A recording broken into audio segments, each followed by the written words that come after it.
Welcome, amazing one, and let's solve this beautiful geometry puzzle together. We are given a right triangle and inscribed is a circle such that the circumference is touching the triangle at these 3 points. This length of the right triangle measures 36 and this length measures 27. We are asked to find the radius of this circle. Is this something you can do? Don't worry yourself. I will take you through it step by step. It's just so easy.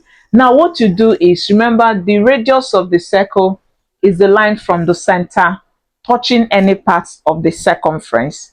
And if this becomes the center of the circle, it means that any line from this center touching any part of this circumference of the circle becomes the radius. But when you have this kind of question, always target intersecting points. Now what should we do? What we need to do is, you see that you are told that the circle is touching the triangle at these 3 points. Did you see these 3 points? They are going to be an amazing solution to this problem. So we're going to target these 3 intersecting points. And in that case, it means that these 3 sides of this right triangle become the tangent line to the circle, because the tangent line touches the circumference at a point and moves away. So it means that this line is tangent line, this is tangent line, and as well this side is also the tangent line to the circle. Now that we have identified those, what should we do? Just remember this theorem. Anytime you have a circle drawn and a line is drawn to touch it at a point, remember this line is your tangent line. A line from the center touching that tangent line at a point is said to be perpendicular at the point of contact. This is your tangent and the radius theorem. Now how will this help us here? Let's go back. You see that this is the center, so you are free to drop a line to touch this. You can also drop it to touch here and here to touch this. They are all radii of the circle. Let's do it together. So we're going to join it. Just join it gradually. So you drop a line from there to touch the intersecting point. You can also join this one. So you drop another line. You can also join this too. So this is what you have. Now each of these lines is your radius. Now that we have identified that, what should we do next? What you need to do next, remember this right angles here at this point of contact. It also right angles here because this is your tangent line. And remember, for a right triangle, it's always right angle here. Now you see that this shape here is a square. It means that the 4 sides of the shape is equal. In that case, from here to here is R. The opposite side will also be R. So this length also measures R. What do? From here to here is R. The opposite length also measures R.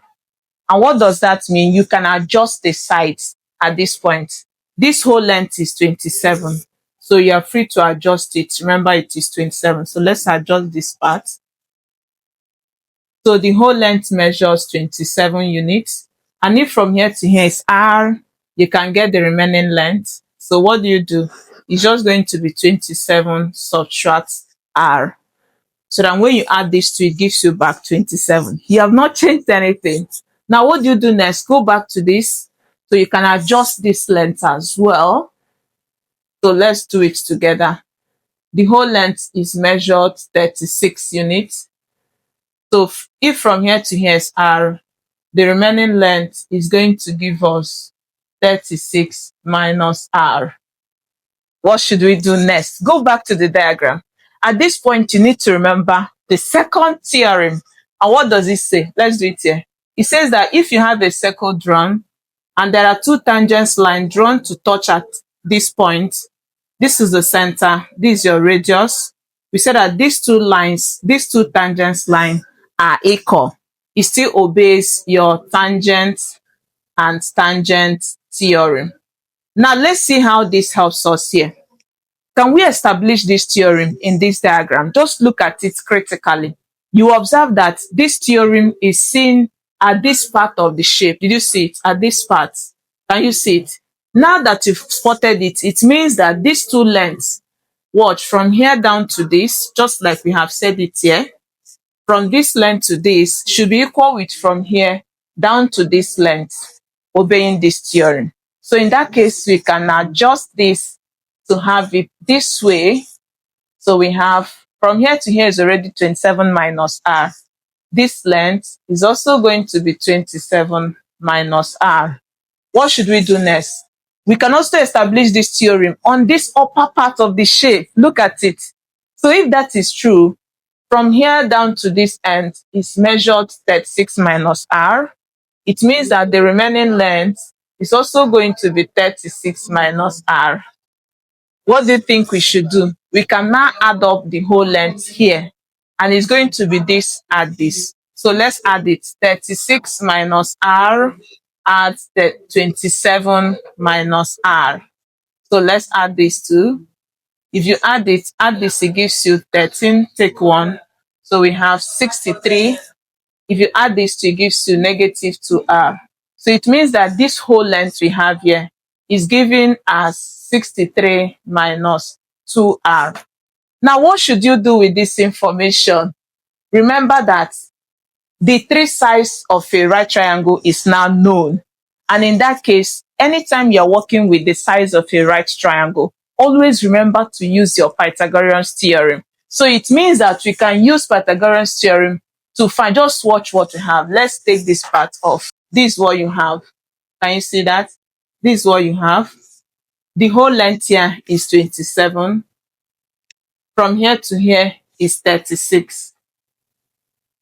Then we are looking for this length, which is the same as this. But let's say that this length is m. Let's label it m.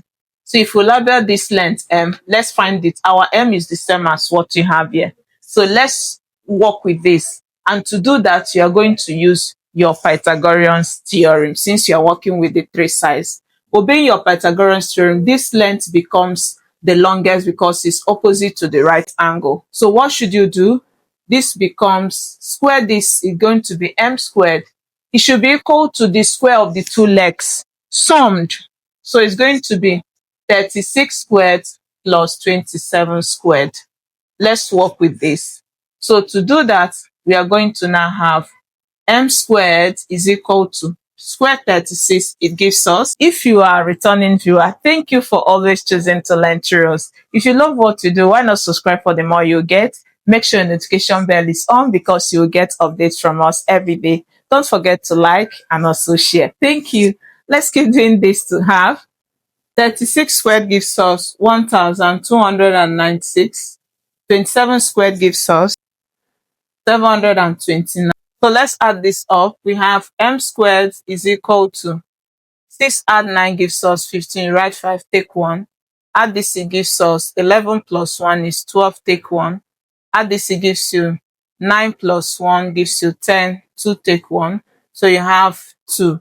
So for adding this, you are going to have this. So what we should do next is to find m.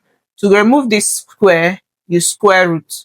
And because you remove the square, you take the positive and negative of the square root. But because your m is the side of a shape, it cannot be negative. So you only work with the positive square root.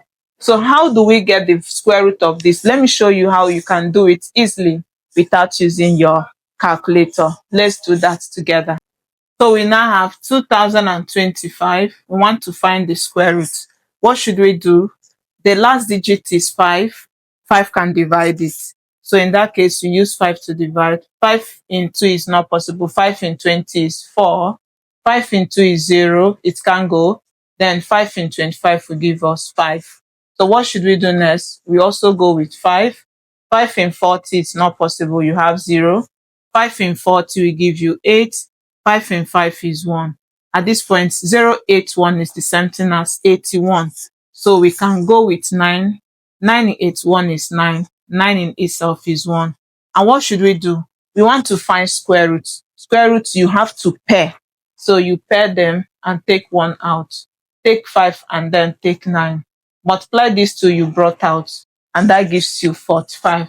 So it means that the square root of 2025 is 45. And in that case, we can now have it. Remember what we said. So let's take this part off. Our m is the same as 63 minus 2r.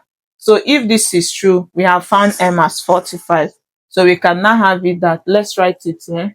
We have it that m is equal to 63 minus 2r. So you are going to replace, we have 45 is equal to 63 minus 2r.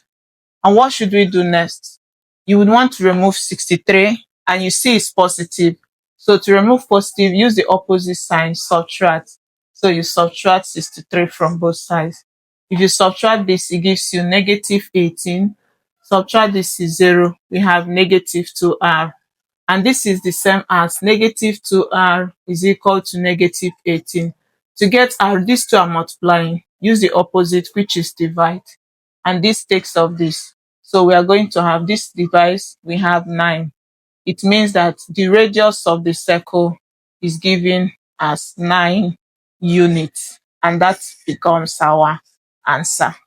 And I hope you really learned something.